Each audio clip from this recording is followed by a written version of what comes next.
Bueno, esta es la segunda parte de nuestro encuentro que tiene que ver con el homenaje que le hacemos a esta generación crítica, siempre los sábados cerquita. El primer encuentro fue el 29 de noviembre, cerquita del 27 de noviembre, en homenaje a estos intelectuales que murieron y que de alguna manera en este accidente aéreo, pero que son paradigmáticos tanto del Perú, Manuel Escorza, como Ángel Rama en Uruguay, como Marta Traba, argentino-colombiana, y Jorge Ibargüengoitia, que es mexicano. Entonces, esto, hay dos más que son, no los hemos abordado, pero que en algún momento yo creo que también los tenemos que abordar, que son pintores colombianos y además también una pianista catalana. Si ustedes ven, ya son cuatro, no, tres, siete personas que influenciaron mucho el campo cultural, la crítica de arte, la novela, el cuento, el teatro de distintos países latinoamericanos. Entonces, como un mirador para nosotros, hicimos el encuentro, el primer encuentro el 29 de noviembre y es primera vez que se ha extendido a una segunda patita, un segundo encuentro, porque se nos quedó en el tintero Jorge Ibargüengoitia y en realidad no queríamos dejarlo de lado a Luis Alfaro porque siempre nos ha ido apoyando en nuestros proyectos. Así que le damos la bienvenida. Él está en Ciudad Juárez, ¿verdad? Así Sí. que mandamos un saludo también para allá. Y bueno, él ha editado también libros con nosotros, ya conoce también nuestro proyecto. Así que bienvenido a Luis para que nos exponga y nos comparta este trabajo que él está haciendo de investigación. Así que puedes empezar nomás, Luis. Bueno, pues muchas gracias, Karina, muchas gracias, Rodrigo, por siempre invitarme aquí. Eh, Nunca me voy a cansar de decir con esto, y yo sé que se vuelve para mí muletilla. A mí me llama mucho la atención que siempre me inviten a eventos literarios cuando yo no estudié nada de literatura, pero que me apasiona mucho esta parte, ¿no? Finalmente creo que fue una de las cosas que a mí me permitió acercarme a ustedes con Complexo América. Y la verdad les agradezco que me den esta oportunidad de hacer este tipo de análisis a partir de la obra, aparte de un escritor que a mí me gusta mucho y con el que me identifico mucho, que es Jorge Ibargüengoitia, ¿no? Eh, Voy a hablar un poco de lo que es su vida, de lo que fue su historia, para quienes no lo conocen, y a partir de ahí también voy a hablar de cuáles son los puntos con los que en algún momento dado yo me identifiqué o con los cuales yo me conecté principalmente a su obra y me quiero centrar en esta ocasión en un análisis muy particular. Hace poco, bueno, hace unos meses, Netflix sacó una adaptación de una de sus obras, que es Las Muertas, que habla del caso de las Poquianchis, y creo que tiene una relevancia política muy, muy específica, de la cual ya voy a ir platicando, porque creo que también esa obra, tanto en el libro que escribió Jorge, como en la serie que presentamos ahorita, habla de momentos políticos que tienen una unión, pero que también tienen muchas diferencias. Entonces, voy a centrarme en esa parte. Bueno, aquí nada más voy a dar una información personal de él. Ibargüengoitia nació en Guanajuato, en el estado de Guanajuato, en México. Estudió arte dramático, también estudió una maestría en la Facultad de Filosofía y Letras, una maestría en letras. Aquí es una cosa que a mí me llamó la atención porque él originalmente quería ser ingeniero, pero al empezar a tener experiencia en teatro, es que decide mejor estudiar arte dramático, también lo estudia en la UNAM, y a partir de ahí también se profesionaliza en teatro a partir de estudios en Nueva York, ¿no? Esto lo llevó a trabajar tanto en la Universidad de Guanajuato, que es una de las zonas que también llama mucho la atención y creo que va a ser parte de los análisis políticos que iremos haciendo más adelante, porque es esta zona que acá en México se le conoce como la zona del Bajío, actualmente tiene unas características muy particulares. Es una zona que suele estar muy asociada con la derecha en México o con la extrema derecha, pero también está muy asociada actualmente con ser una de las zonas en las que más se desarrolla el narcotráfico. Aunque estas dos características no era algo que se hablaba mucho o que era muy notorio durante la época de Ibargüengoitia, sí era, sí era una característica, o sí tiene muchas de las características que él en algún momento dado le permite empezar a hacer una crítica social. ¿Por qué? Porque finalmente hay un momento en el que él nos identifica con la parte religiosa, con la parte católica, pero también el vivir en esa zona con todos sus matices sociales, religiosos, políticos, también creo que es una de las características que le dio la posibilidad de hacer ciertos análisis, ¿no? Incluso justamente el libro de las muertas es parte de de este interés que tiene por esa zona en la que él nació. Finalmente la historia de las muertas ocurrió en este lugar, ¿no? Y bueno, eso, insisto, ya lo iremos profundizando un poco más adelante. Y nada más mencionar esta parte de que él estuvo casado con la pintora Joy Laville, con quien tuvieron una relación de aproximadamente 10 años, y creo que también la obra de Joy valdría la pena revisarla. Por ahí del 2018, 2019, no recuerdo bien, acá en México hicieron una revisión de su obra y también asocian mucho cómo esta influenciaba también el trabajo de Jorge. Bueno, las obras de Jorge se distinguen como que en diferentes áreas, ¿no? Tuvo tanto la parte de novelas, que está relacionada, por ejemplo, con La Ley de Herodes, Dos Crímenes y Los Relámpagos de Agosto, por mencionar algunas. Esta de Los Relámpagos de Agosto, desde la primera vez que ustedes me invitaron a participar en estos encuentros para hablar de esta generación que desapareció en este accidente, siempre lo mencionó. Los Relámpagos de Agosto fue la primera novela que yo leí de él y que me pareció fantástica. Yo la leí por ahí de mis quizás 16, 18 años, y es una novela que habla justamente sobre la Revolución Mexicana. Pero es tratada con ironía, es tratada con sarcasmo, es tratada incluso de repente con mucha informalidad, como que le saca la parte absurda de lo que implicaba esta pelea, ¿no? Y no tanto porque no tuviera un impacto social, sino porque finalmente hay muchas guerras que ya en el campo de batalla, ya en su desarrollo suelen ser absurdas. Y creo que es una de las cosas que en algún momento dado él marca mucho en esta novela, ¿no? Aquí yo también haría el señalamiento de que, por ejemplo, la novela de Dos Crímenes, esta ya también fue llevada a la pantalla, hablando de estas adaptaciones de sus obras. Hay una película así tal cual que se llama Dos Crímenes, ahorita no recuerdo quién fue quien la dirigió.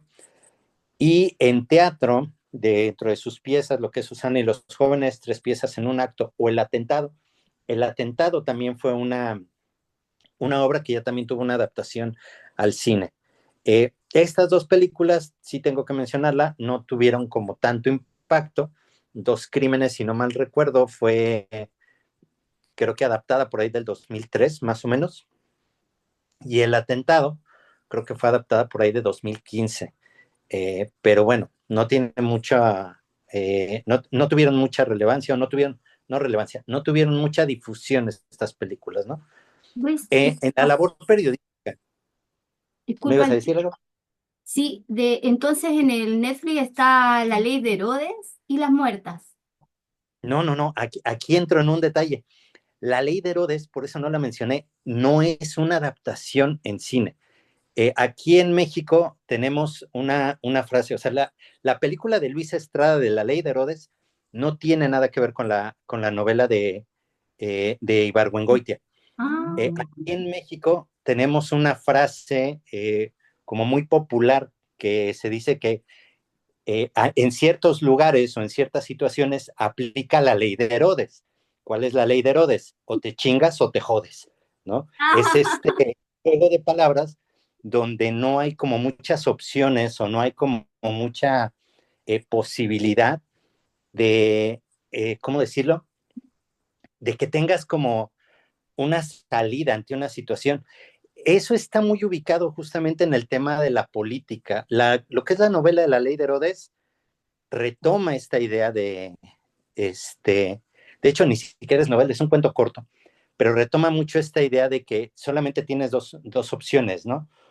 O chingas a una persona, es decir, o molestas o incomodas o jodes a una persona. Aquí es muy llamativo porque yo sé que en otros países a lo mejor no se entiende mucho la palabra chingar, pero entre chingar y joder, en México hay muy poca diferencia. Ujú. Joder es algo que puedes hacer, es algo que puedes hacer en un momento dado de manera como muy, ¿cómo decirlo? Como muy típica. Ya chingar es algo muy, muy fuerte, ¿no? Carlos Mm. Monsiváis tiene todo un texto que, no, Carlos Monsiváis no, eh, ay, se me fue el nombre de este señor, ¿cómo se ve que me cae mal? Octavio Paz, Octavio Paz tiene un texto en El laberinto de la soledad, donde explica todas las acepciones y de dónde viene esta palabra del chingar, ¿no? Pero bueno, Sí. eh, Entonces, La Muerta sí. La Muerta es una adaptación que tú puedes ver en Netflix. Nosotros en estamos juntos, pues empezamos a ver. sí, me parece que Dos Crímenes también está ahí en Netflix, no lo recuerdo bien. Hay otra plataforma que está en México y a veces pueden encontrar películas ahí, la verdad es que no lo he revisado, pero en México hay, bueno, en la web encuentran una página que se llama nuestrocine.mx y ahí encuentran varias películas mexicanas, algunas gratuitas, algunas no. Seguramente Dos Crímenes está ahí, pero no Mm. sé si esté en otro lado, a ver si ahorita antes de que me vaya lo reviso, ¿no? Ya, Bueno, y lo vamos regreso a esta a... parte de la labor periodística, eh, y que está relacionado mucho con el tema de las muertas. Ibargüengoitia le daba por escribir mucho, sobre todo en estos dos medios, la revista Vuelta y el periódico Excelsior, que era donde de repente hacía pequeñas investigaciones, hacía pequeños textos, pero sobre todo se dedicaba como a hacer descripciones de la realidad, pero de una forma como más desenfadada, como más, eh, menos formal, ¿no? Yo pondría a lo mejor este símil, que a lo mejor yo sé que muchos literatos a lo mejor estarían pensando que estoy exagerando, ¿no?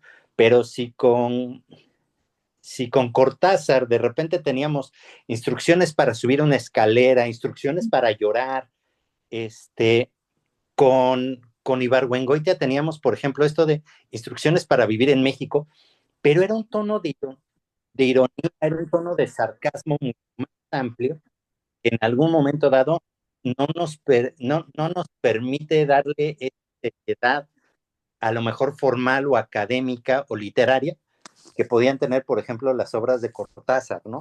Creo que Mm. esta informalidad es una de las cosas que distingue mucho, justamente la obra de Ibargüengoitia, que su descripción es más, lo podría decir así, más a ras de, de pueblo, más a ras de piso, ¿no? No, Porque finalmente era algo que él escribía. y lo otro, Dime. la crítica que tú dijiste la otra vez, también el otro año, el tema de los relámpagos de agosto, rápidamente haber hecho la crítica a una revolución mexicana que era intocable. Ah, sí, claro, Entonces, claro. eso es súper importante porque eso hace un verdadero intelectual, ¿no? Un popular, digamos, de alguna manera se adelanta a un proceso que se vuelve dogmático en algún momento, en que de alguna forma también entra como en un absurdo. Entonces, que un mismo mexicano sea capaz de reírse de una revolución que era tan sagrada para toda la intelectualidad, po, que pienso Sí, también en la claro. revolución cubana, ¿no? Y en todo eso, es muy interesante los relámpagos de agosto porque al final te da vuelta todo. Creo que ahí influyen dos cosas. Primero, justamente la época en la que él empieza a escribir, ¿no? Porque todavía podríamos decir, por ejemplo, en el caso de Octavio Paz, que viene siendo una generación que fue completamente ilustrada por el pensamiento vasconcelista y todo esto, y Jorge Ibargüengoitia viene rompiendo justamente esa Mm. perspectiva. Y creo que también políticamente hay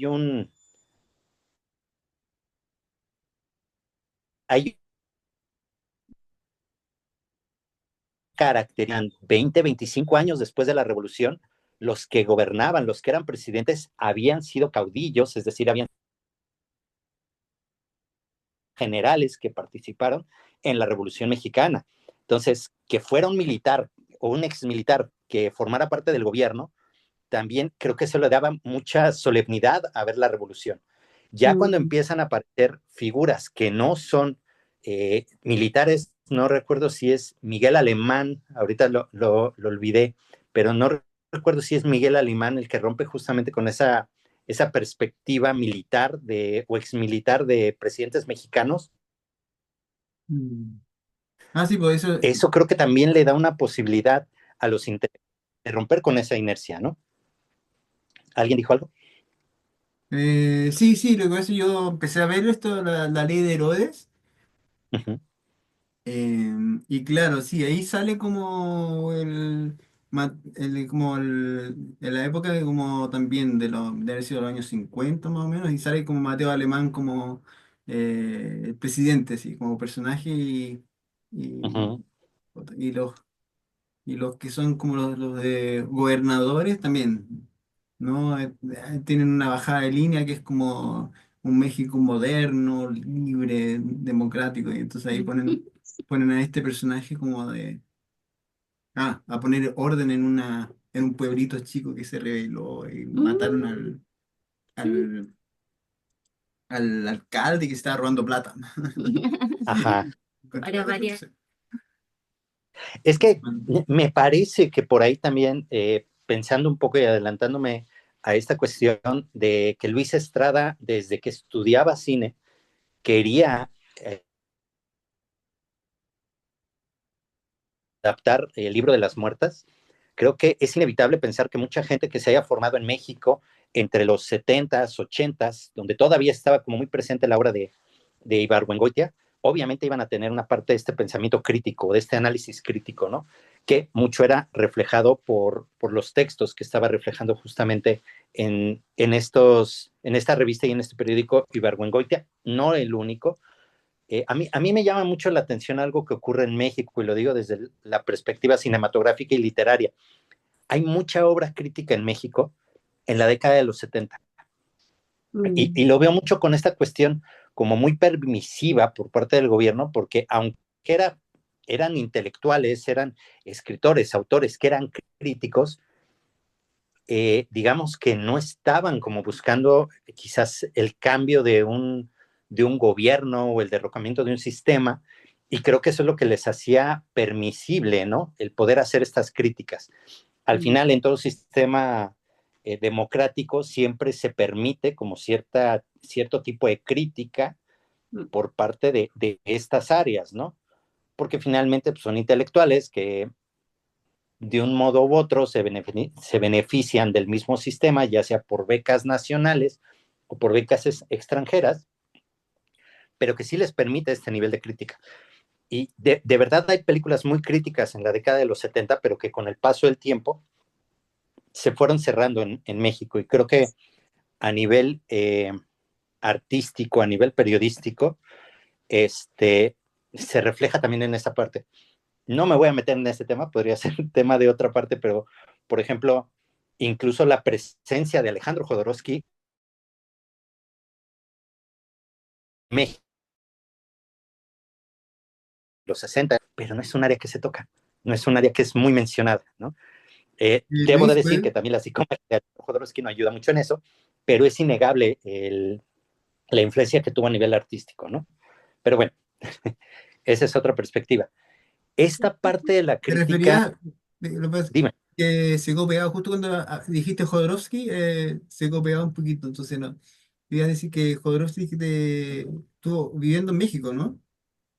sí, vivió en México y la verdad es que tuvo una influencia a nivel cinematográfico, a nivel teatral, muy fuerte.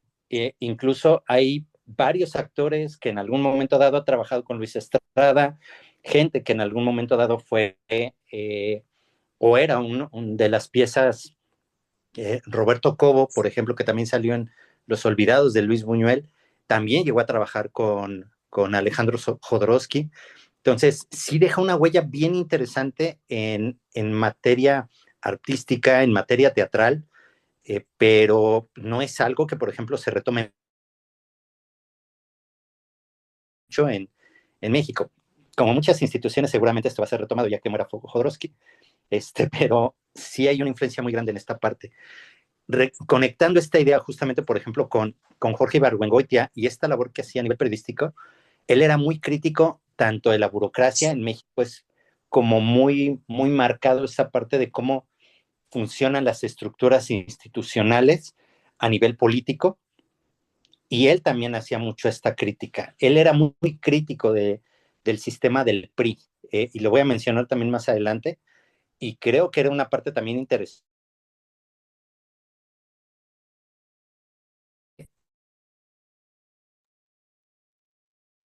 cuanto a misma crítica con las poquianchis y que da pie a la creación de las muertas, ¿no? Vamos a aprovechar de saludar también a Cristian Castro, que está desde el Perú, y a Ana Rita también desde el Perú, que nos ha costado que el Perú llegue, pero el Perú está presente. También Lalo, por ahí vi que se estaba sumando.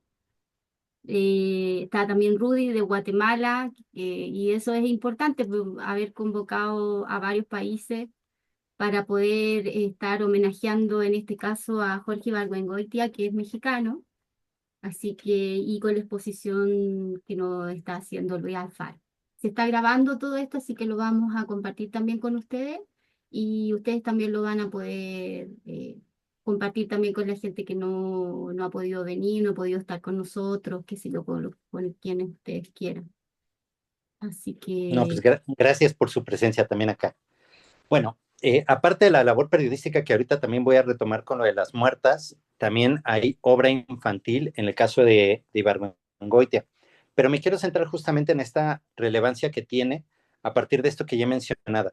¿Cómo, es, cómo hace esta mirada crítica y desenfadada de la sociedad sin necesidad de usar filtros académicos? Creo que hay dos autores en particular en México que nos permiten retomar o tener esta referencia de cómo hacer cierta crítica social, pero sin tener que usar los términos intelectuales o los términos universitarios o teóricos, ¿no? Que es justamente Ibargüengoitia y Carlos Monsiváis, ¿no?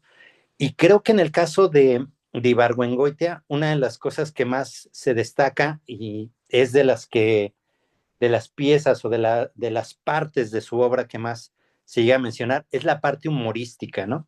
Ibargüengoitia en diferentes entrevistas llegaba a mencionar que él realmente no escribía de algo que le resultara medianamente interesante, ¿no? Entonces, había situaciones como muy cotidianas que él describía, por ejemplo, desde cómo se prepara una torta hasta que es este pan blanco o pan de sal, que se les llama en algunos lados, que en México se distingue mucho en México se le llama este pan bolillo, y que es muy característico porque se dice que en la Ciudad de México, los que somos chilangos, uno que es de allá, se dice que le ponemos a un bolillo, siempre lo rellenamos de todo, ¿no? Le ponemos tamales, que son estos maíces, que es un preparado de maíz dentro de un pan de maíz, que yo sé que a mucha gente se le hace raro, tanto en otros estados como en otros países, pero también lo podemos rellenar de chilaquiles, que es una combinación de tortillas fritas con salsa, y podemos ponerle cualquier otra cosa, ¿no? Eh, Debo decir que lo más parecido a eso en otros países ha sido cuando probé los completos en Chile, que también fue cuando dije, mira, esto es un hot dog en un bolillo, pero son muy sabrosos y no tienen mucho a los universitarios allá en Chile. Pero bueno, ese tipo de Ibargüengoitia. Ahora, en esta parte me voy a centrar, ay, perdone, pero es que de repente se me va los dedos acá. Ahí está. Me quiero centrar justamente en un texto que fue de los primeros que yo leí después de haber pasado muchos años de haber leído Los Relámpagos de Agosto. Y este sí lo voy a leer textual, a pesar de que lo tienen aquí. Este texto es del 29 de abril, me parece que de 1979. No es cierto, del 78, porque se estaban preparando justamente unas elecciones en México para ese año. Este texto dice así: este es el segundo domingo que el Partido Socialista de los Trabajadores se instala en la plaza de Coyoacán, de 11 de la mañana a las 11 de la noche para hacer su campaña. para demostrar que es falsa la idea de que los mexicanos somos indiferentes en materia política. Han traído unas mantas en las que la gente que pasa escribe lo que se le ocurre. Parece que el domingo pasado se llenaron cientos de mantas con peticiones, opiniones y eslogan. La idea me parece excelente. Otra idea novedosa consiste en prestarle el micrófono a todo el que quiera decir algo. Me pareció también también buena, y me hubiera parecido mejor si no hubiera estado el volumen tan alto que me obligó a escuchar casi todo lo que dijeron los espontáneos. Una de las candidatas habló para decir que hay que demostrar que el país no es patrimonio de unas cuantas familias. A mí esta frase me suena a maderismo, haciendo referencia a Madero a principios justamente de la revolución, ¿no? A mí esta frase me suena a maderismo y considero que al cabo de 60 años de inmovilidad, los nuevos partidos deberían saber cómo está gobernando el país. El PRI es minoría, de acuerdo, pero está sostenido en el poder por una enorme masa corrupta a la que tiene acceso casi todo mexicano que esté dispuesto a hacer un favor con tal de que le hagan otros a cambio. Y esta parte a mí se me hace tan claridosa porque hay mucha crítica, o se le hizo mucha crítica siempre al PRI, que tenía esta parte de todo cooptado. Durante más de 50, 60 años, el PRI manejaba todo. Todos los líderes sindicales en México, todos eran priistas.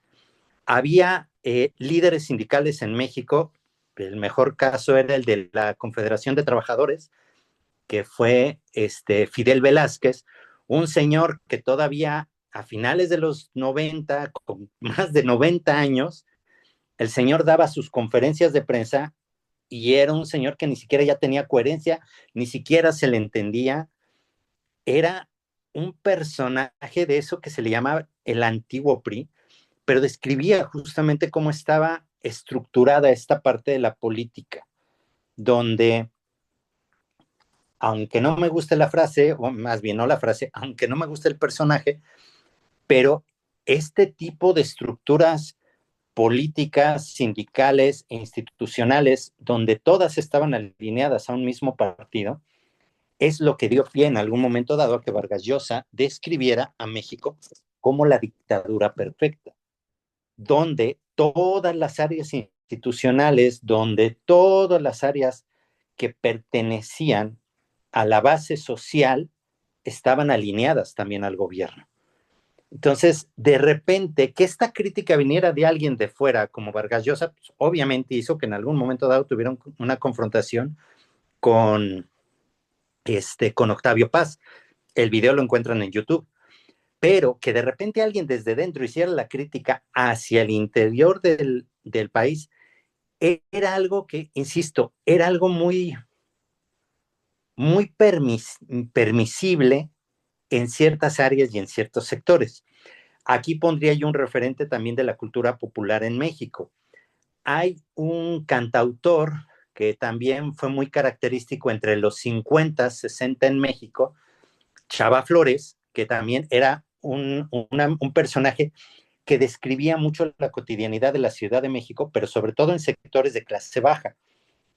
La música de Chava Flores, las historias de Chava Flores estaban hablando justamente de ese pueblo, de ese barrio, y también hacía su crítica hacia el gobierno, ¿no? Hay incluso una frase de una canción que es ¿a qué le tiras cuando sueñas mexicano?, que habla justamente de esta idiosincrasia que se tiene de los deseos de cambio y los deseos de crecimiento que tiene México o los mexicanos, donde hay una frase de su canción que dice, hablando de esos sueños, es cuando una persona imagina que el PRI ya no anda en zancos, ¿no? Haciendo referencia justamente a que el PRI siempre ganaba por lo que se le llamaba esto la planadora o por ese voto mayoritario, ¿no? Que hacía parecer que no había otro partido. Pero creo que esta parte, ya pensándolo a finales de los 70, prácticamente a la víspera de la entrada del periodo neoliberal en México, que empezaría en el 82, creo que sí da pie justamente a estar hablando de de esta crítica que ya también tenía Ibargüengoitia sobre esas figuras políticas que eran como muy notorias, y principalmente esta parte del sistema mexicano, del sistema político mexicano, que me lleva ahora sí a hablar de dónde surge el libro de Las Muertas. Estoy colocándoles aquí una portada de una revista mexicana muy famosa durante años, que es la revista Alarma, que se distinguía principalmente, a pesar de distinguirse por un color amarillo muy llamativo, esta revista siempre se distinguía por presentar las notas rojas de la capital, ¿no? Y es ahí donde lee por primera vez la historia de las Poquianchis, Jorge Ibargüengoitia. Y al ser un caso que ocurre en esta zona del Bajío, de donde él era originario, él empieza a documentar la historia. Hay varias cosas que en algún momento dado pueden ser cuestionables aquí del caso, porque incluso con esta dinámica de ser intelectual, de tener favoritismo o de ser uno de los que reciben de repente becas del gobierno y tener relaciones con instituciones o con personajes políticos, le permiten a Ibargüengoitia estudiar el caso de las Poquianchis cuando se está llevando a cabo, ¿no? O sea, él tiene acceso al expediente para hacer la revisión del caso, incluso antes de que se termine de investigar. Entonces, esa es una de las cosas llamativas, justamente hablando de estas relaciones de poder que él critica también en esta parte de su libro, porque él empieza a describir cómo estas regentes de prostíbulos estaban siendo protegidas por gobiernos, policías estatales, policías municipales, pero también por militares. ¿Por qué? Porque finalmente ellas les daban servicio a estos espacios, ellas les daban servicio a estos grupos. Luis,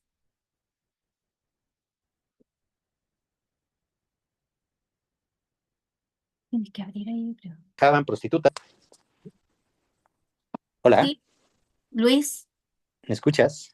Sí, ahí se cortó un poquito, pero aprovecho de preguntarte, ¿cuál es la noticia en sí de las Poquianchis? Así, ¿verdad?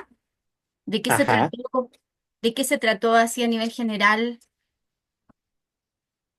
Ok, lo que más distinguió esto fue justamente el que ellas eran tratantes de personas porque tenían a su cargo diferentes mujeres, algunas por voluntad propia, otras que ellas mismas de repente secuestraban para que trabajaban en prostíbulos, y Ujú. que no nada más se trataba de uno o dos casos, sino de toda una serie de prostíbulos y de lugares que lo mismo atendían a soldados rasos o a personas de clases bajas, que incluso también tenían espacios para trabajar a políticos, empresarios, etcétera, ¿no? Mm. Eso fue lo que llamó la atención.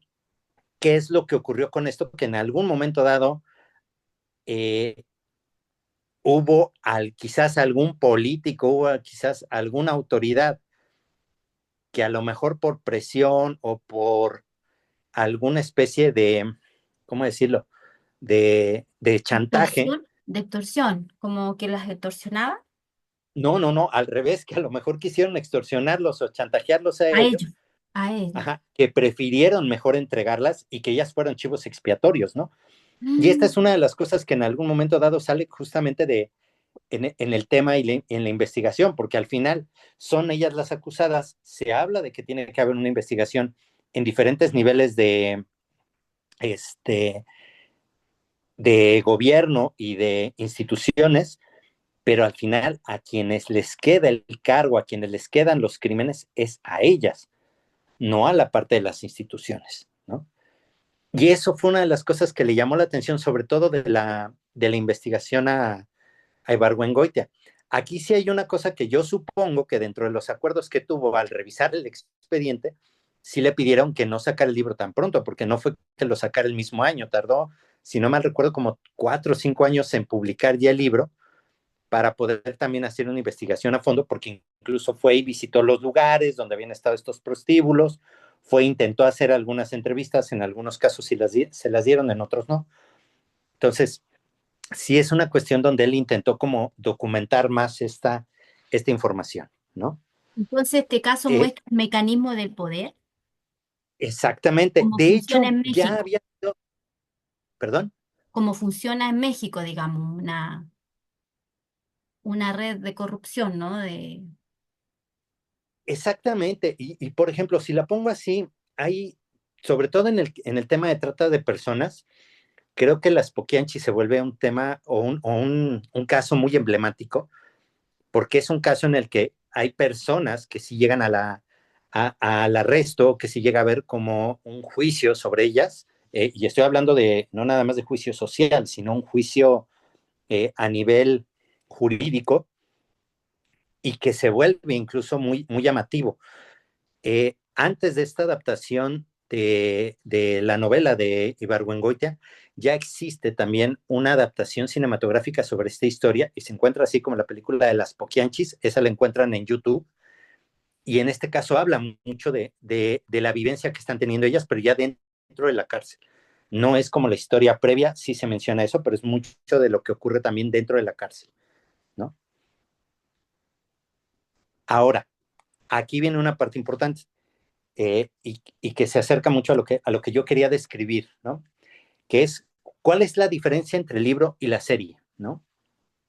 Creo que el libro sí tiene mucho esta crítica que ya hacía referencia Ibargüengoitia a sobre cómo funcionan las estructuras de poder y cómo funcionan estas relaciones entre diferentes áreas, ¿no? Cómo de repente lo que son las áreas militares, policíacas, pero también políticas, cómo pueden proteger también a estos espacios de trata de personas.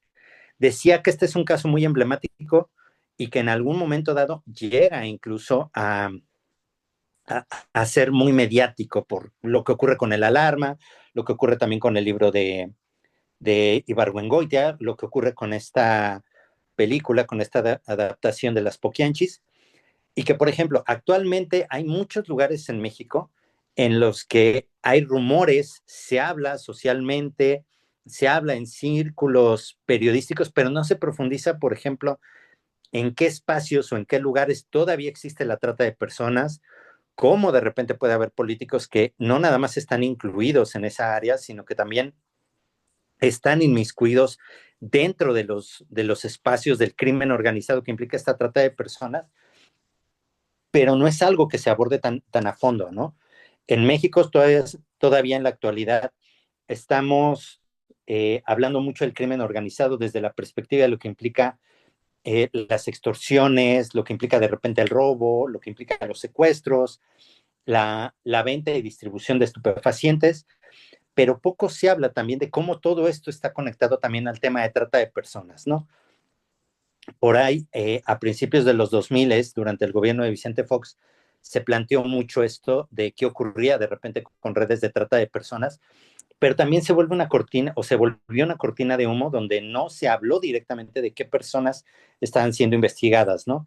Eh, Hay un caso muy llamativo, justamente el caso el gobierno de Vicente Fox, donde se acusó a la suegra del que fue publicista de la campaña de Vicente Fox de haber pertenecido o de haber coordinado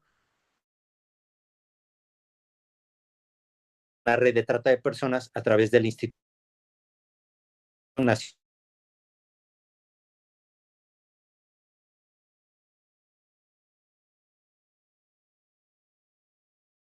En ese aspecto hay Tormento, me parece que se llama. En este documental se plantea justamente el caso de una mujer que trabajaba en el Instituto Nacional de Migración y cómo en algún momento dado el documental se llama Tempestad. Eh, en el caso de esta mujer está hablando de cómo ella y otros compañeros del Instituto Nacional de Migración son aprehendidos, acusados justamente de trata de personas, sin ellos tener ni derecho a ningún tipo de proceso civil o penal que realmente les permita defenderse simplemente por una cuestión circunstancial de que fueron señalados por una serie de testigos protegidos y que dieron pie justamente a poder estar presentes o estar en un lugar donde se les acusa, ¿no? La verdad es que este documental de Tempestad y este testimonio que se describe ahí se me hace uno de los testimonios más fuertes que hablan justamente de cómo se siguen manejando estas redes, ¿no? Y cómo existe esta protección donde hay ciertas personas que van a funcionar como chivos expiatorios y cómo esto en algún momento dado también refleja mucho el caso de las picanchis, porque al final, aunque son ellas las que manejaban el prostíbulo y lo que manejaban la trata de personas, estaban encubiertas por todo un engranaje institucional que al final no fue completamente acusado, ¿no? O no fue completamente señalado y toda la carga queda en ellas, ¿no? Creo que esta parte de la descripción y cómo juega Ibargüengoitia con este imaginario, creo que es una de las cosas que rescato mucho el libro. Ahora, ¿qué ocurre con la serie? Eh, a, en el caso de la serie, una de las cosas que más llamó mi atención y que fue una de las cosas que más incluso se mencionaron de este tema de las diferencias en las adaptaciones, más allá de que, por ejemplo, en la serie, si se le da más desarrollo a personajes secundarios, este desarrollo también permite hablar de una característica. ¿Qué ocurre con las víctimas? ¿No? ¿Qué ocurrió con esas mujeres que en algún momento dado fueron reclutadas, algunas obviamente sin consentimiento, obviamente sin su autorización? Y creo que esta es una de las características que tiene más la serie, que está más centrada en la perspectiva de las víctimas. Ahora, esto creo que también responde a una cuestión más social y más de visión de, en este caso, de Luis Estrada. Luis Estrada, a lo largo de los últimos 25 años, ha sido un crítico de las estructuras justamente institucionales, ¿no? Eso es lo que dio pie a que la ley de Herodes fuera algo muy crítico a la estructura del PRI, eh, la dictadura perfecta, que hablara mucho de esta crítica que también tiene con respecto a cómo las áreas empresariales, específicamente en este caso de una televisora, Televisa, cómo influyen en el manejo de las preferencias políticas y de la creación también de personajes políticos, ¿no? La dictadura perfecta habla mucho justamente de cómo se da la creación de un candidato político y está haciendo referencia completamente a cómo se genera la candidatura de expresidente Enrique Peña Nieto, ¿no? Entonces creo que también se vuelve crítica de ciertas áreas de estas estructuras de poder. Y en este caso, si lo planteo mucho en qué ocurre con las muertas, creo que una de las cosas que muestra mucho Luis Estrada es cómo hacer también una crítica al gobierno actual. Me parece que una de las cosas que más se le ha señalado a la cuarta transformación, y esto incluye desde la presidencia anterior de López Obrador, y que también ocurre mucho ahorita actualmente con Claudia Sheinbaum, es qué ocurre con todas estas investigaciones de gente desaparecida, ¿no? ¿Qué ocurre con las personas que en algún momento dado eh, han desaparecido por el tema del narcotráfico? El caso específicamente de las madres buscadoras que llevan más de 15, 20 años buscando justamente a los desaparecidos de esta guerra. Ya no hablemos incluso de los padres y madres de los desaparecidos de la Escuela Normal de Ayotzinapa, y que de alguna manera también plantean esta cuestión de qué ocurre con todas aquellas personas que son desaparecidas por el crimen organizado. Creo que esta es la parte en que también Luis Estrada juega mucho con esta crítica que se puede hacer a los gobiernos, ¿no? Sí era muy notorio que en algún momento dado Luis Estrada era muy, eh, ¿cómo decirlo?, muy promotor de un cambio en el sistema de gobierno, una crítica mucho al sistema priista, al sistema panista, pero ahora también se está centrando mucho, a lo mejor no hacer en una crítica directa hacia lo que es Morena, ¿no? Ya medio lo intentó hacer en la película anterior también que hizo en Netflix, ¿no? La de Viva México, pero creo que ahí también se centra mucho en justamente en cómo estas estructuras que permiten a las clases bajas poder buscar estas prebendas o estos apoyos gubernamentales que le permiten estar en otra zona o en otro nivel de, no voy a decir que en otro nivel económico, pero sí en otro nivel de confort, cómo también hacen que se vuelvan como muy, eh, ¿cómo decirlo?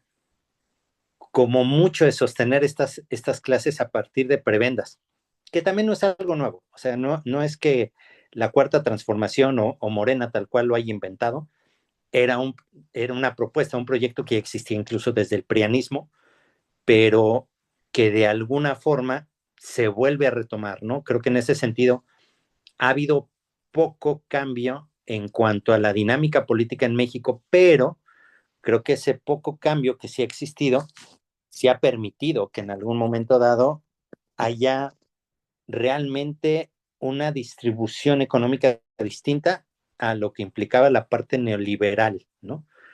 A pesar de que yo en lo personal sí considero que ha habido poco cambio en la estructura política y social y de planteamiento económico en México, no puedo negar que la distribución que se ha hecho principalmente del presupuesto federal, creo que sí ha dado pie a que se pueda favorecer a diferentes clases sociales que anteriormente eran como poco tomadas en cuenta y que de alguna manera eso también permite que haya como otro tipo de conexión con su gobierno, ¿no? No en balde, ahorita la presidenta está muy bien evaluada por diferentes sectores, es la presidenta mejor evaluada creo que en toda la historia de los últimos 30 años, por lo menos, incluso por encima de López Obrador, pero creo que habla mucho justamente de esta necesidad de cambio que había a nivel social en México, ¿no? Y bueno, en ese sentido creo que mucho de lo que, regresando al libro, mucho de lo que es la crítica que hacía Ibargüengoitia era justamente a cómo funcionaban estas estructuras de poder. De alguna manera, lo que señala Luis Estrada ya con la serie, pues es que las estructuras de poder poco han cambiado, pero creo que todavía sigue centrándose, aunque no lo parezca, sigue centrándose en cómo estas estructuras existían y existieron en México por años.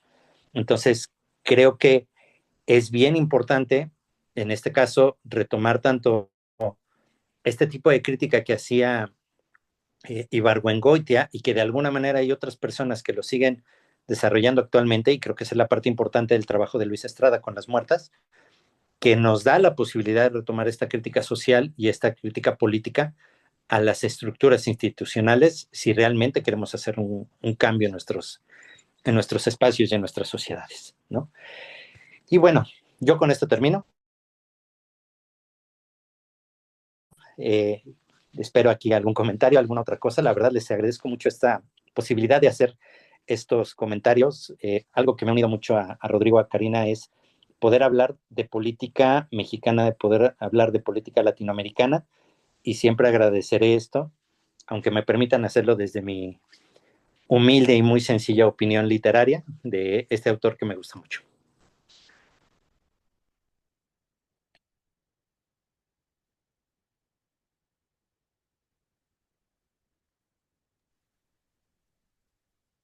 Déjate de compartir el último.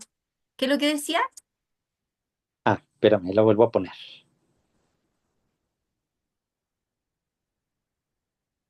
Dice, cuando muera dejaré un montoncito de libros y me llevaré a la tumba una vastísima biblioteca imaginaria. Qué lindo. Sí, uno se va enamorando de Jorge, porque al final él tiene varias cosas que uno también busca.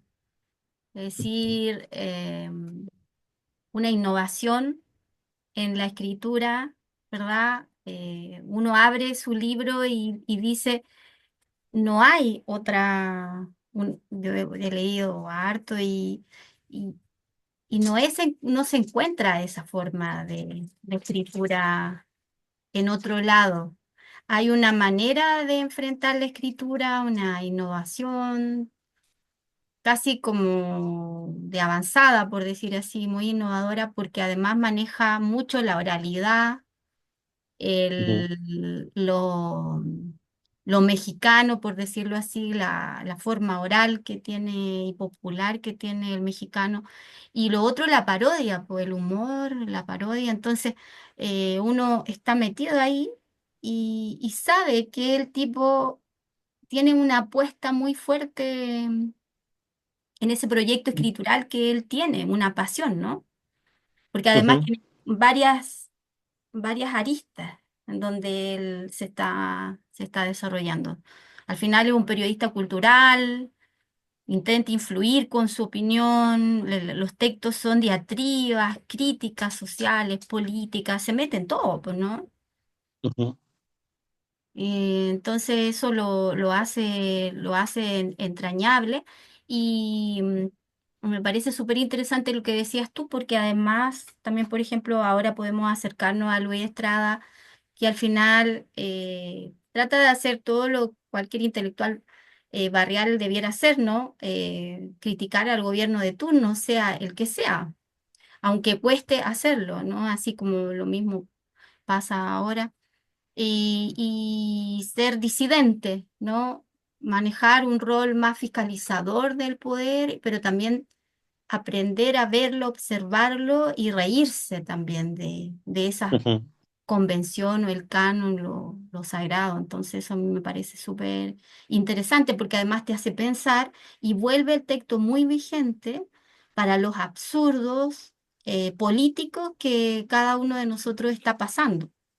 Nosotros estamos ujú, a puertas ya tenemos tres derechas en Chile y algo histórico, no hay tres derechas en el mundo, que para algunos es una sola, pero tenemos, según ellos, son tres.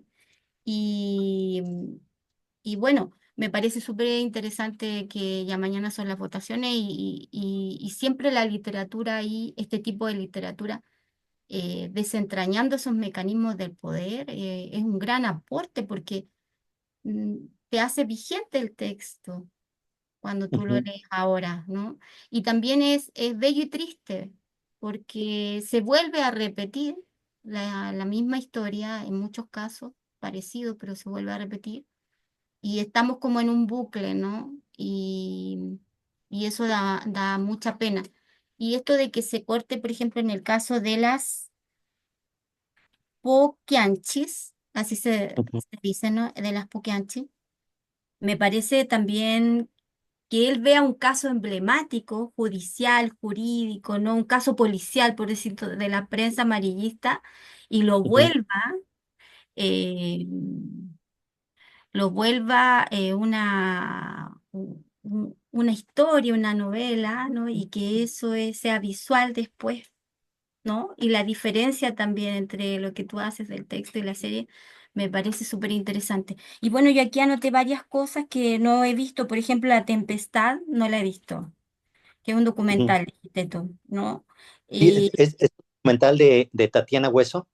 Hubo un ya, tiempo, no sé si todavía está disponible, hay una página también de cine latinoamericano que es retinalatina.org. sí, Esta es una página colombiana. Bueno, sí, está el- dentro del en el gobierno grupo. colombiano. En el eh, grupo la voy a mandar, está Retina Colombia, Retina Latina o algo así, y Ujú, esa Retina, esa la conozco, ujú. pero no conocía nuestro cine Hubo un punto tiempo, MX. punto MX. Sí, esa no la conocía, ni Eh, tampoco La dictadura perfecta de Estrada, no la he visto. Es que Luis Estrada hizo, para mí hay una serie de películas. Luis Estrada siempre ha sido como muy crítico justamente al sistema político mexicano.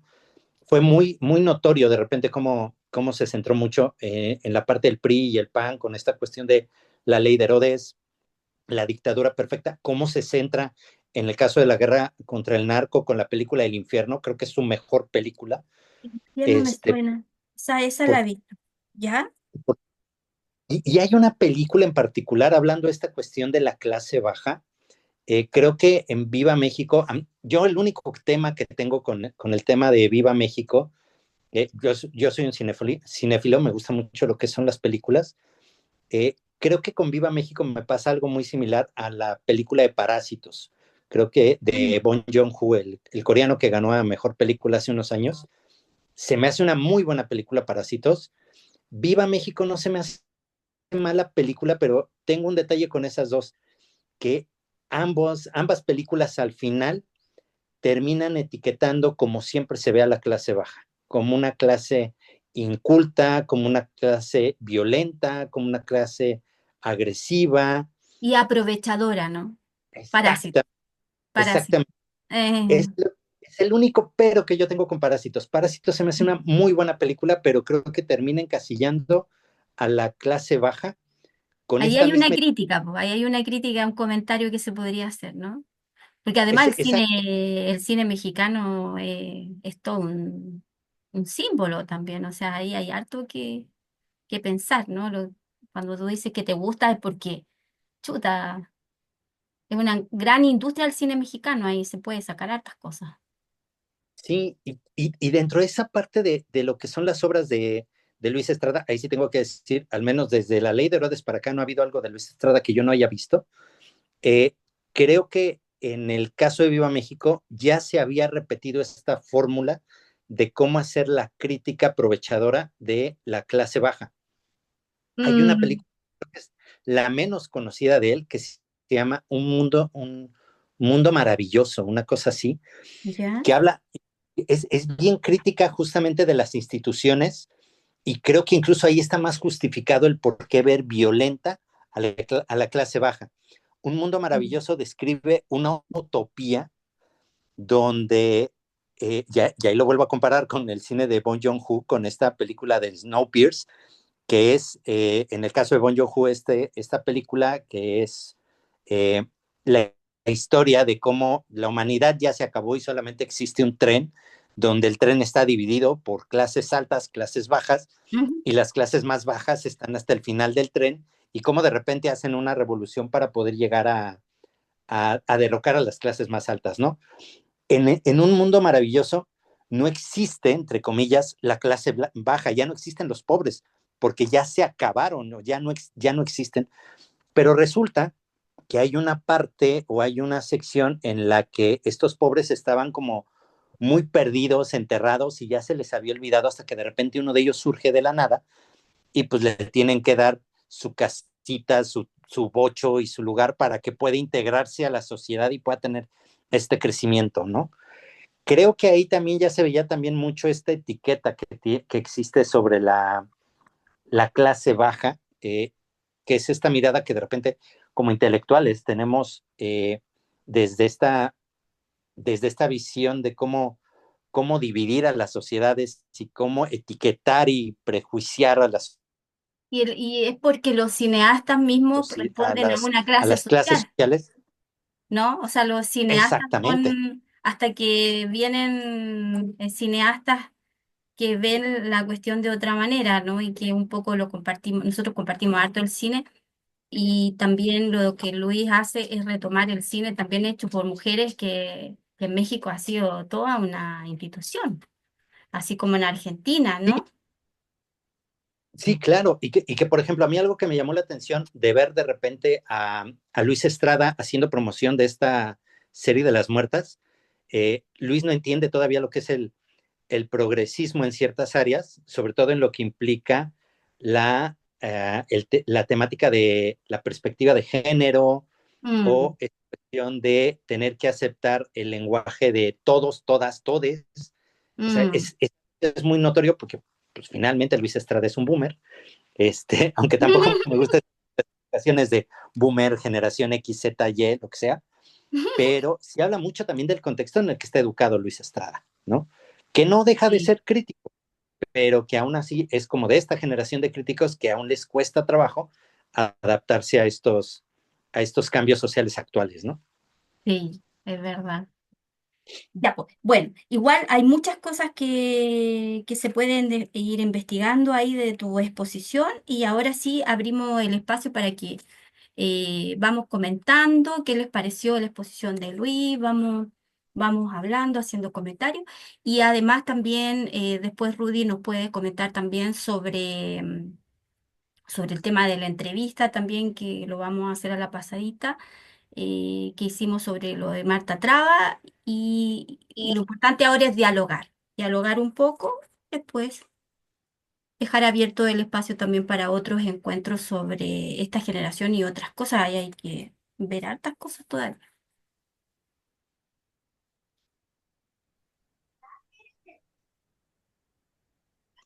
Sí, buenas tardes a todos, ¿me escuchan? Sí. Muy Sí, bien. Gracias Luis ahí por lo que nos acabas de compartir. Por supuesto, Karina, Rodrigo, por generar estos espacios. Eh, Creo que Guatemala con México y pues el resto de Latinoamérica comparte mucha historia, incluso mucho lenguaje,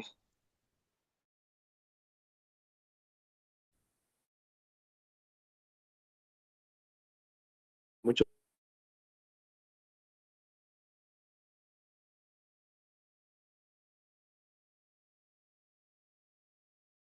picos. eh, y por supuesto, literariamente, Guatemala pues ha estado también en esa dinámica de con sus autores de, digamos, de hacer tambalear el sistema, sobre todo político, eh, eh, a través de sus autores. Me trae a la mente estos autores como Miguel Ángel Asturias, el señor presidente, ¿no? Que hace una crítica a este dictador, ¿no? De Estrada. Y, y este Augusto Monterroso, ¿no?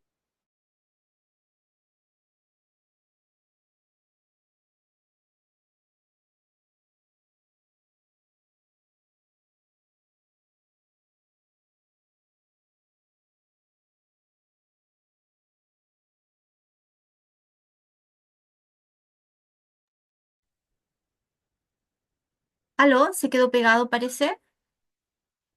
Tú dijiste Monterroso y se cortó. Estas películas de Estrada, ¿verdad? Que pues yo también admiro mucho el cine de él me he visto, si no todas las, pero sí, la mayoría de películas de este director. Y pues nada, creo que en esa dinámica, el buscar a estos, o el conocer, por lo menos en mi caso, porque para mí son autores totalmente desconocidos, me da la posibilidad como lector de acercarme a la obra, acercarme a su pensamiento, acercarme a su filosofía, a su modo de ver la vida, ¿no? Y ya Karina lo decía, ¿no? Es maravilloso eh, encontrar en autores lo que uno está buscando, y estos autores pues lo hacen tremendamente bien. Rudy, también podríamos comentar en este momento sobre esta entrevista, esta revista, la cual tú nos convocaste sobre Marta Traba. Eh, nos Sí, cortamos, sí, nos cortamos un ratito, pero igual después eh, De Monterroso en de adelante, Monterroso nos desconectamos un poquito, pero igual se captó la idea y siguió adelante la grabación. Entonces bueno, quería también, a lo mejor tú puedes desde Guatemala también, ¿no? Comentar el proyecto de la revista y también por qué te interesó el tema de Marta Traba y ujú. así podemos más los comentarios quizás de Cristian. Lalo tiene un problema porque no puede hablar, está recién operado, y quizás Ana Rita, podemos ya ir cerrando. Ya, bueno, porque me parece importante, ¿no? A Karina y a Luis los conocí como Proyecto Plexoamérica, y desde ese escenario, pues hemos compartido y hemos coincidido en algunos proyectos. Uno de ellos fue un diplomado que Karina nos ofreció en su momento sobre crítica literaria, y nos acercó en una primera instancia a la obra de Marta Traba. Y luego pues hemos ido pues comunicándonos, no hemos perdido comunicación, por lo menos con Karina, y siempre salía el tema de Marta Traba, ¿no? crítica de arte, como escritora, como editora, en todas estas facetas, ¿no? Eh, y luego, pues Karina nos comenta el tema de que su tesis doctoral, pues la centró en la obra de novelística de Marta Traba. Y, y entonces, eh, en algún momento me vinculé con una revista cultural, 3000, del diario Colatino de El Salvador, que también por una cuestión política, pues cerró labores, cerró eh, el trabajo que venía haciendo en El Salvador. Pues todos conocemos la situación, digamos, política que está viviendo El Salvador con Nayib Bukele y todo lo que ha significado para El Salvador, digamos, el hecho de que pues se, se hayan cerrado o se estén cerrando, por ejemplo, o se hayan clausurado todas las casas de la cultura, eliminado las bibliotecas municipales y, digamos, cerrarle por todos los frentes a este trabajo cultural, artístico que pues en El Salvador se venía haciendo. Eh,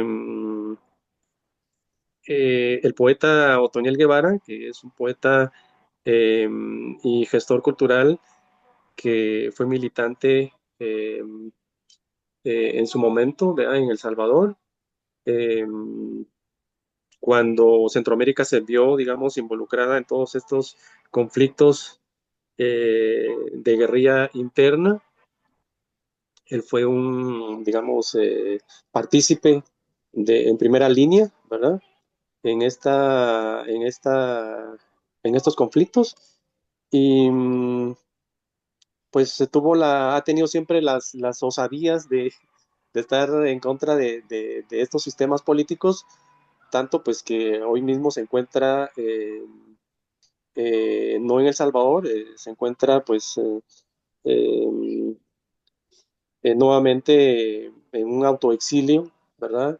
En Honduras, pues por lo que implica el hecho de estar en El Salvador. Entonces él retoma esta revista Cultural 3000 y pues ya nos hace parte de este, digamos, de este proyecto y pues nos da las directrices y bueno, se está aprovechando el espacio para, la revista tiene un espacio, ¿no? Para hacer entrevistas y me pareció importante, bueno, entrevistar a Karina por todo el conocimiento que ella maneja en torno a la figura de Marta Traba.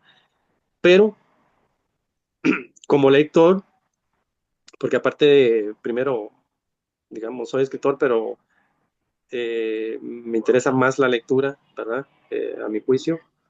Eh, no conocemos, ¿verdad? O por lo menos acá en esta área, digamos, incluso dialogando con algunos escritores de Centroamérica, con el propio Toniel, pues la figura de Marta Traba, pues no es conocida, ¿no? Eh, entonces, desde mi juicio, asumo que el hecho de haberse dedicado a la crítica de arte, a la edición de, de, de, de revistas y todos estos eh, escenarios, para los otros, a mi juicio, le perjudicó, pero siendo Marta Traba lo que estoy conociendo que es, pues no, creo que no le importaba tanto, ¿no? Que esa parte no le perjudicara o le terminara perjudicando, pero sí me interesa que la figura de Marta Traba a través de esta entrevista se conozca cómo pensaba, cómo fue su pensamiento, sus ideales, pero sobre todo, para que el nombre de Marta Traba vaya resonando en estos escenarios nuestros eh, y, y que sea leída, ¿no? Yo personalmente me estoy acercando a su poesía y porque pues por el tema de que soy poeta, pues me interesa la poesía eh, inicialmente. Entonces, básicamente la intención es postear esta entrevista, pues que ahí Karina pues da a conocer algunas situaciones en torno a la figura de Marta Traba, y se resalta mucho, ¿no? La figura en torno a que siempre iba en contra del sistema, en contra de, de ir, digamos, eh, que todo ese bagaje, digamos, que ella tuvo, porque pues fue una persona que viajó muchísimo y estuvo empapada, digamos, en muchas áreas de las artes, eh, no solo de América Latina, sino europeas. Eh, Hace como una mezcla, ¿no? Y al final la intención de ella es como ir recuperando esta identidad, digamos, latinoamericana que pues nos ha costado tanto, ¿no? Construir, incluso a nivel nuestro como región centroamericana, pues no la tenemos ni siquiera como país, ¿no? Guatemala. Eh, Tenemos otras identidades, ¿verdad? Pero guatemaltecas creo que en nuestro caso nos queda ahí como muy en el aire, hemos sido muy infértiles en ese sentido. Sí, es increíble eso porque al final yo creo que esa es nuestra misión, entre comillas. Por lo menos estos cuatro nombres de Jorge Ibargüengoitia, Marta Traba, Ángel Rama y Manuel Escorza, dejarlos ya recepcionados como un piso para poder también recepcionar cientos, miles que no han sido recepcionados. Entonces, de alguna forma, nosotros con esto estamos tratando de aportar la última generación crítica, como se le dice, que en el fondo murió en este accidente, pero si ustedes se dan cuenta, algo que los une a estos cuatro es esa crítica, una crítica Ujú. fuerte al poder. Entonces, eso nos da un ejemplo, una lección de cómo tenemos que estar ante el poder como fiscalizando, observando y siendo muy disidentes. O sea, tanto Marta Traba como Ángel Rama, como hemos comentado en otros momentos, fueron expulsados de como 10 países latinoamericanos, se le negó la visa a Estados Unidos, pero no solamente a Estados Unidos, sino que los latinoamericanos ya lo habían rechazado. Entonces son intelectuales incómodos y como acá también lo dijo Jorge, o sea, Luis a través de Jorge, imagínense lo que significa que Jorge critique la Revolución Mexicana que era intocable. Entonces, y que Marta Traba se meta también con ciertos temas que nadie también los abordaba, o Ángel Rama intenten hablar de una especie de transculturación narrativa o de una ciudad letrada y cómo funciona esta ciudad letrada. Y en el caso de Manuel Escorza, como ya lo dejó en el encuentro pasado, nos habló Lalo Contreras, cómo también a través de la práctica política, porque todos estos tipos se comprometen en la práctica política, logran también sacar adelante su proyecto escritural, tomando todo el tema andino y también muy revolucionario, ¿no? Y las contradicciones también en relación, porque siempre hay una reflexión también de Scorza frente al tema del poder.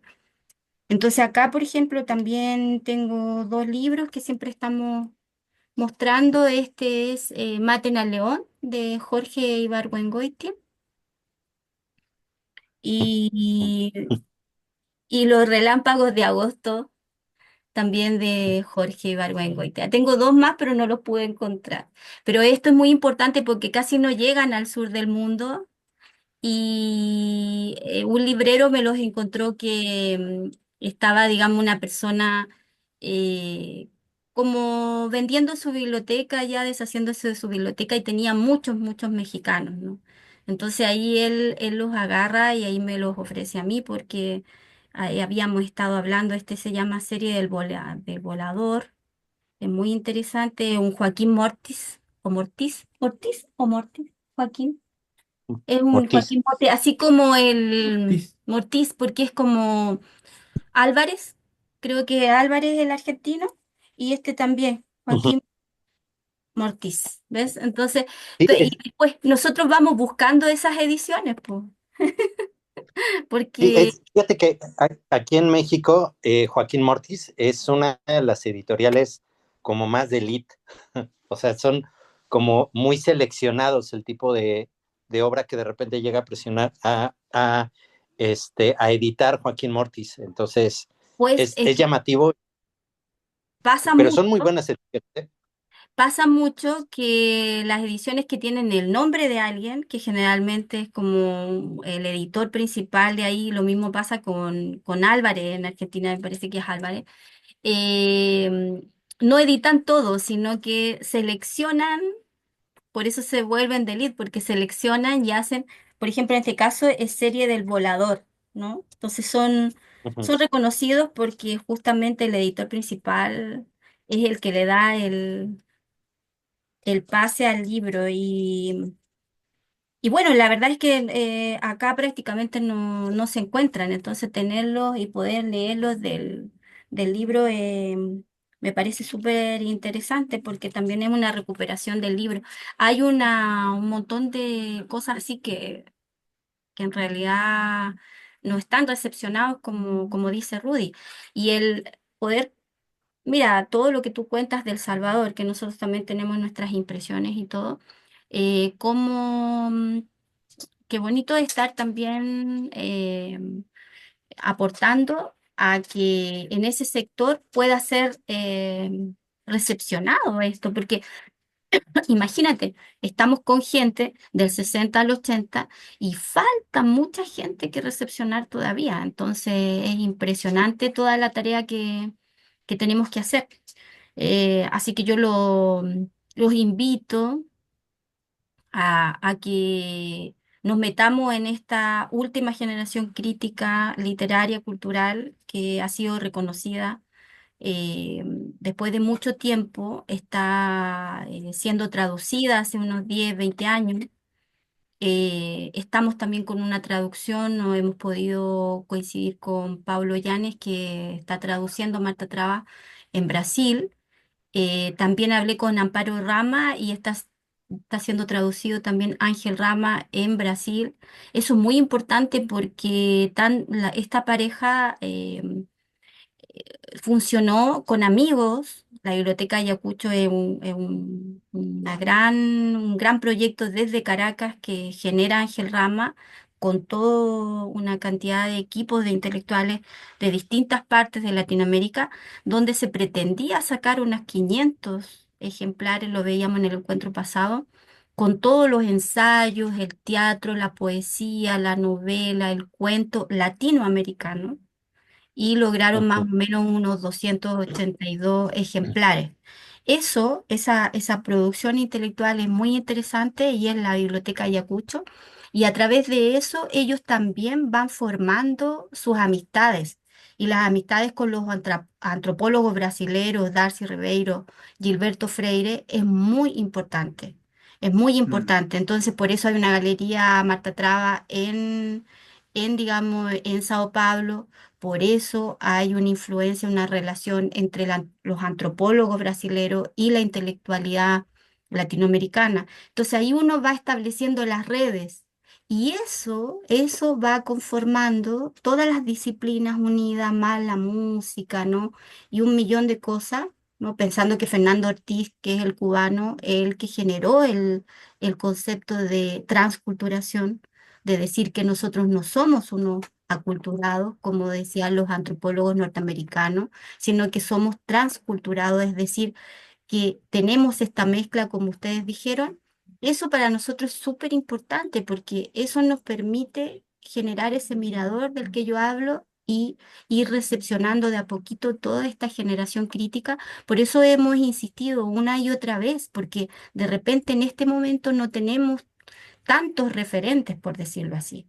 Pero entre el 60 y el 80 se generó un motor intelectual importante en donde, no es por nada decirlo, porque nosotros vamos terminando prácticamente la dictadura chilena, es la peor, es una de las peores, pero también es una de las últimas. Ya habían muchas dictaduras y por eso en el 60 el motor intelectual latinoamericano es en Santiago de Chile. Aquí se genera la teoría de la dependencia con Raúl Previch, el argentino. Aquí se genera el desarrollismo en esta ciudad, donde estamos nosotros. Entonces nosotros venimos de ese gran motor intelectual y lo queremos, pero ese motor intelectual era argentino, colombiano, brasilero, porque ellos fueron exiliados primeros que nosotros. Nosotros salimos a finales de los 70, los 80, ¿no? Entonces, la década del 60 para nosotros es muy importante porque aquí se nutre gran parte de la teoría económica, la teoría del poder latinoamericano. Por ejemplo, la teoría de la dependencia surge aquí, ¿no? La teología de la liberación tiene una pata súper importante en el Perú y también acá en Chile.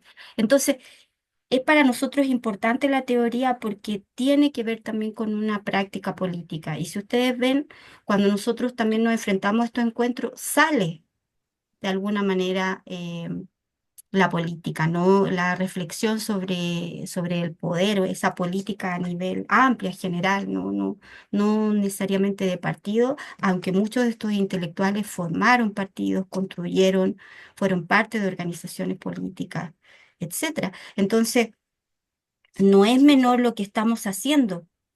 Y entonces yo quiero agradecer todo el trabajo que ha hecho Luis, también Mm. de ir recuperando toda esta información de Jorge desde el punto de vista mexicano. Qué mejor, digamos, que hacer la parodia del poder que un mexicano, porque los mexicanos a través de toda su literatura y como tienen un campo editorial muy fuerte también, eh, manejan mucho este tema, ¿no? Mucho, siempre yo creo que han pensado porque tienen ese gran problema.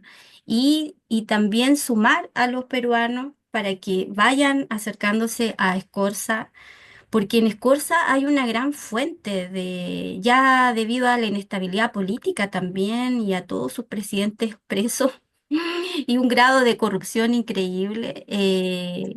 Yo creo que en Escorza van a encontrar un referente, pensó también Escorza mucho todos estos temas de los que estamos hablando. Entonces, acercarse a Escorza es interesante para todos los peruanos que estamos por ejemplo, en el campo de la gestión, de la cultura, de la poesía, ¿no?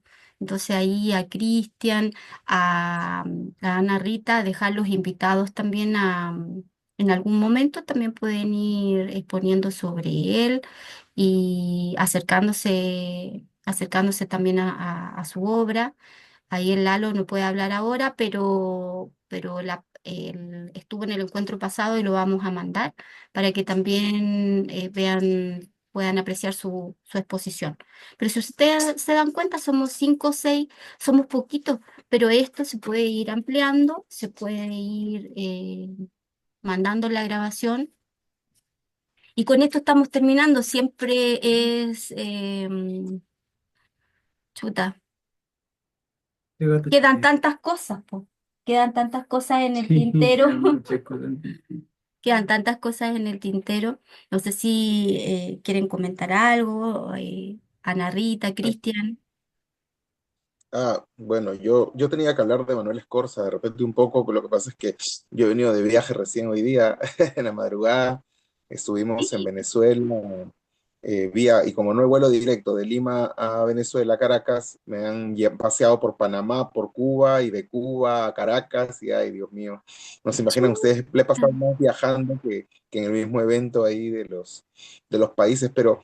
Nada, a mí lo que me llamó la atención de cuando tuve que leer Scorza un poco, porque me dijo, pues, Cari, que lea un poco para exponer hoy, y lo que podía leer en el avión, lo que lo pude descargar, es que le vi mucha similitud a Scorza con José María Arguedas, ¿no? Hablando sobre el indigenismo, ya que Scorza había vivido en Huancavelica mucho tiempo y eso hizo también que de repente marcara un punto de inflexión en su vida para poder atraerse al indigenismo y hablar de los problemas de ser indígena, ¿no? Mm. Ahí se cortó, Yo está cortando. Se cortó un poquito, Cristian. un poco. Es una que, amigos, yo les quiero compartir una universidad que tengo que me llama mucho la atención hasta el día de hoy. Ustedes han evolucionado mucho. Yo no sé de qué países están todos aquí. Sé que de repente hay amigos de Centroamérica, Karina que es de Chile, pero yo no sé cuánto han evolucionado ustedes. Supongo que más que el Perú, porque el Perú nunca quiso dejar de ser colonia, ¿no? Allá que estábamos Mm. en Venezuela, en el evento, estábamos conversando de que llegó San Martín y San Martín se fue a Ecuador, a Guayaquil, porque no soportaba que los mismos peruanos de Lima le digan, oye, no, nosotros estamos bien con España, por favor, no nos saquen a España de encima, váyanse, ya, libertad por allá afuera, pero acá déjanos con España. Entonces, y que San Martín le explicó esto a Bolívar y Bolívar le dijo, ya, vamos a ver qué se hace. Y cuando Bolívar vino acá también dijo, oye, pero y, total, estos no quieren ser liberados, ellos quieren seguir siendo España. Y me sorprendió también ya investigando un poco más, porque no fue la única reunión que hablamos de ese tema ahora último, sino en las anteriores reuniones, de que el gobierno, el ejército a la hora de las batallas de Junín y Ayacucho, y me dieron mucho la razón los venezolanos, ahí los colombianos y los ecuatorianos, dice que estaba compuesto por chilenos, colombianos, venezolanos, argentinos, y ese era el ejército libertador, y el ejército español estaba conformado por España y peruanos, en su 80% peruanos. Entonces yo me sentí, hasta sentí un poco de vergüenza, ¿no? Me digo, caray, entonces a mí me da un poco de no sé qué pensar. Vergüenza, claro. Claro, no, hasta el día de hoy no podemos cambiar esa cuestión. Yo soy hijo de cuatro, yo fui padre de cuatro hijos, dos gemelos, dos mellizos. Cuando nacieron mis gemelos, la familia vino a ver a los bebés, y sí, pues efectivamente los bebés nacieron muy blancos. Yo no, yo soy medio indígena, ¿no? Y soy orgulloso de serlo, pero nacieron y la familia, y eso es algo que viene de la colonia, decía, la familia me felicitaba a mí, me decía, oye, tus hijos han La salido risa es. blancos, felicidades. Y decía, ¿y eso qué tiene que ver? O sea, no cambia las cosas. Eso pues ha quedado de que en el tiempo que vivíamos con los españoles, pues si tu hijo nacía blanco, tenía oportunidad Se cortó la narrita mientras tanto decía eso, que la doble de mentalidad sigue. a la universidad. Y entonces era muy gracioso porque, miren, mis hijos nacieron en el 2007, y en el 2007 la familia ignorante, ¿no? La parte de la familia ignorante, supongo yo, que me felicitó porque mis hijos habían salido blancos, me llamó la atención mucho, ¿no? Luego, 10 años después, tuve mellizos, mi esposa tuvo mellizos, y ellos, pues, mi esposa es morena, ¿no? Y salieron morenos. Entonces, la misma familia, y bueno, yo no quiero decir nombres, pero era familia muy cercana, me felicitaban, pero me decían, oye, qué lindo que tus bebés, pero han salido a la mamá, han salido negros, ¿no? Regréselos a Chiclayo, porque la mamá es de Chiclayo. Y yo decía, ¿y qué tiene? No.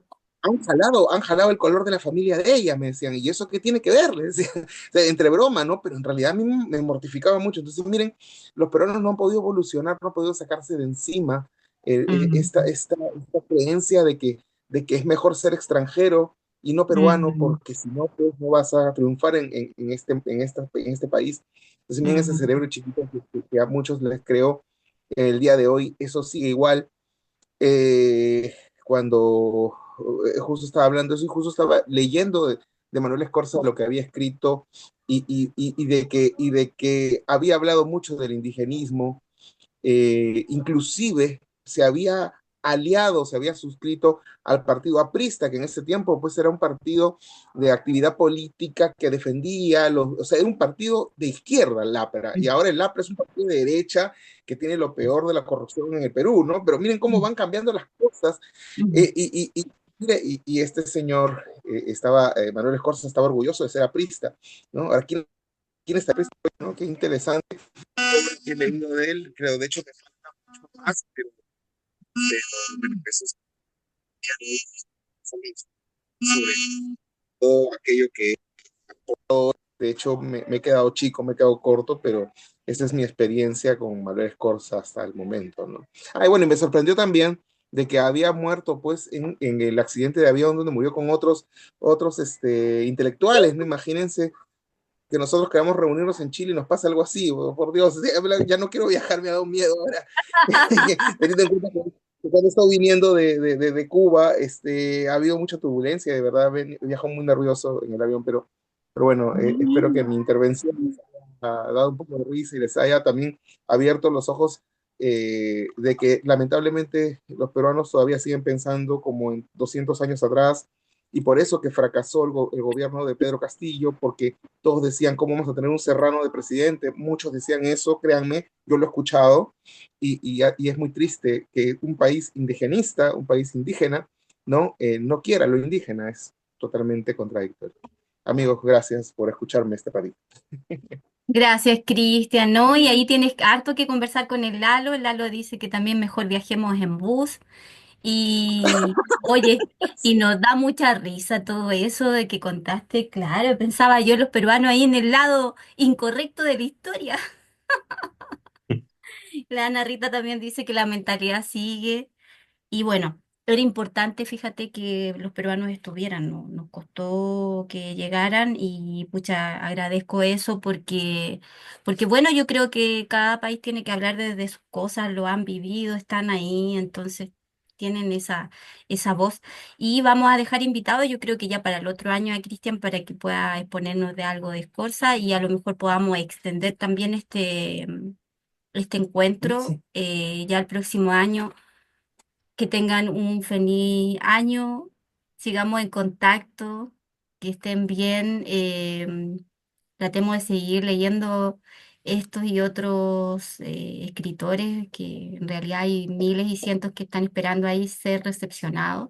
No dejemos de lado eso para que de alguna manera logremos resistir y podamos seguir haciendo la crítica. Agradezco también a Lalo, que a pesar de su operación no puede hablar porque tuvo una operación a sus dientes, pero igual está escuchando y está siempre atento.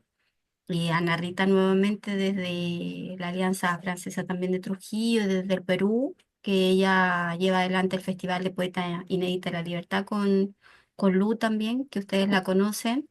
Y eh, claro, Chile es igual, pero es más escondido, dice la norma. Sí, po, como que no es tan abierto. Y bueno, Luis Alfaro también de Ciudad Juárez, con su pasión por Jorge.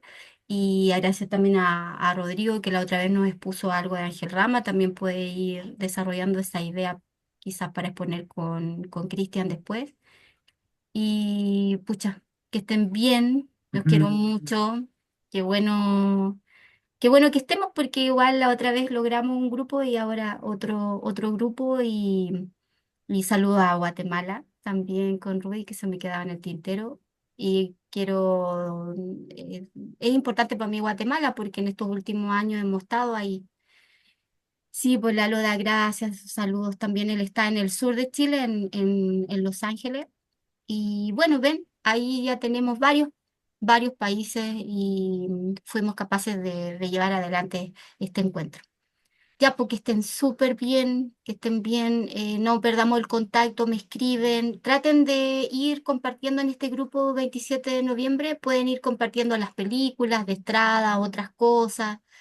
Sí, la Narita da felices fiestas y los mejores deseos siempre, sí, porque sea mucho mejor este año también para ella, para todos los países. Y nosotros estamos a puertas de que llegue la derecha, así que van a tener que desearnos mucha suerte para sobrevivir estos cuatro años, ¿no? Y bueno, pero no todo. ¿Qué? Desde Angol, Angol. me equivoqué, no desde Los Ángeles. Desde Angol. Azul. mm, Los Ángeles. Los Ángeles es facho. desde Angol. Ya, porque estén bien, no, nos vemos. Igualmente. Chao, Gracias por chao, que todo. estén. Muchas gracias por la invitación, gracias por haber estado acá. Sí, por escuchar los acentos. Angol más facho, ¿ah? Pero ahí está medio de la Araucanía. Sí, el sur se ha puesto súper facho. Ay, sí. Chao, Cristian. Sí. Chao, chao. Que estén bien. Gracias, cuídense. ¿Viste qué andabas haciendo en Venezuela con el espacio aéreo cerrado por Trump? Ah, no, nos invitaron a Hasta participar pronto, Ana Rita. de un evento que se llama Asamblea de los Pueblos por la Paz, pero nada, al final tuvimos, o sea, fuimos, ¿no? Para ver en qué podemos ayudar y todo, pero yo me di con la sorpresa de que muchos no llegaron por justamente ese miedo, de que a Mm. Conviasa, pues a la aerolínea venezolana que tiene una bandera gigante en el avión, le metan pues de repente un misil. Y estábamos rezando en el avión para que no pase nada de eso. Había mucho miedo porque el avión pasaba por Cuba y dicen que están en Puerto Rico. La cosa es que al final mucha gente no fue al evento, a la Asamblea por la Paz, porque tenía miedo, ¿no? Y yo fui, y dije, bueno, ¿cuál será mi destino? Voy a ir igual porque necesito ver qué pasa allá. Y Venezuela está tranquilo, ellos están tranquilos, viviendo su vida normal, no tienen miedo de nada, pero bueno, esperemos que no pase nada porque no queremos guerra, Ujú. ¿no? Eso es lo que pasa, amigos. No, y no queremos esa intervención tampoco de Estados Unidos Sí, ahí, no es ¿no? necesario, Además van 70 muertos en el Caribe, por Dios. O es una sea, locura. así Pero que bueno, bueno, ahí los estamos. medios cuentan su historia, pero ahí también me han dicho que ya van llevando adelante su cotidianidad nomás. Ya, porque estén bien, Nos vemos tratemos de entonces. resistir a nuestros Chao, amigo. países, ¿qué se le va a hacer? Ay, sí. Cuídense mucho. Chao, que Chao, estén chao. bien. Chao, Luis. Chao, nos Chao, vemos. chao. Chao, Chao. abrazos. Abrazos fuertes para todos. Chao, Cristian. Chao, Luis.